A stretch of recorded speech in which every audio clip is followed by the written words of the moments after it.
film. Taxi Driver, to me, is the greatest film ever made. If I had to make the Mount Rushmore, you have Jaws and Taxi Driver is right there with it. 12 Angry Men and Taxi Driver. It's not a fun movie. It's certainly not a joyous movie. I mean, okay, I wouldn't say you watch this movie for enjoyment, but I did have a lot of joy watching it because it was so good. Do you know what I mean by that? Yeah. Yes. I know, absolutely. It hits every moment of this movie is on purpose. So the story is Paul Schrader, who wrote the screenplay, also in the future becomes a very great director. But he wrote the screenplay, and he actually he worked as a taxi driver to make the screenplay. He lived in his car. And there's a famous book called Notes from the Underground from an old French author way back in the day, and he wanted to sort of make that into a modern movie. And this is what came out. It's visceral, it's angry.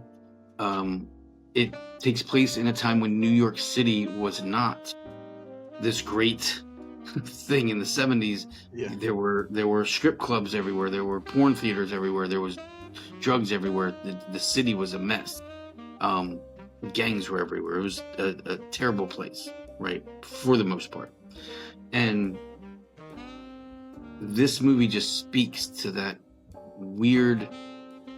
This is right after Vietnam, right? So that Travis Bickle was a Vietnam vet. Vietnam vets were not taken care of very well when they came back from that particular war. And so here you have this character, Travis Bickle, who almost doesn't even live in this world, right? He doesn't even understand the world that he lives in. It's very foreign to him. He was very regimented, probably in the military, then gets out, and now here's this weird world. He has to just make money, and that's it, right? And that isolation that he has drives him completely insane in a very angry, visceral way. And the way it's filmed then, so that's the story. The way it's filmed is so slow. The camera movements, which of course Scorsese is known for now. This is very early Scorsese. This is like his fourth film. And he did it with such grit. The camera movements are so beautiful, and it goes with the music, which is Bernard Herrmann's last score, right? Bernard Herrmann was known for so many classic Hollywood scores. He did Vertigo, he did Psycho, he did The Birds. He did most of Alfred Hitchcock's whole collection, right? So it was just a perfect storm of a movie to me. Jodie Foster was like 12 years old. They actually had to have police and psychologists like with her on set because it was so, she was playing she's a prostitute, right? I mean, that's crazy.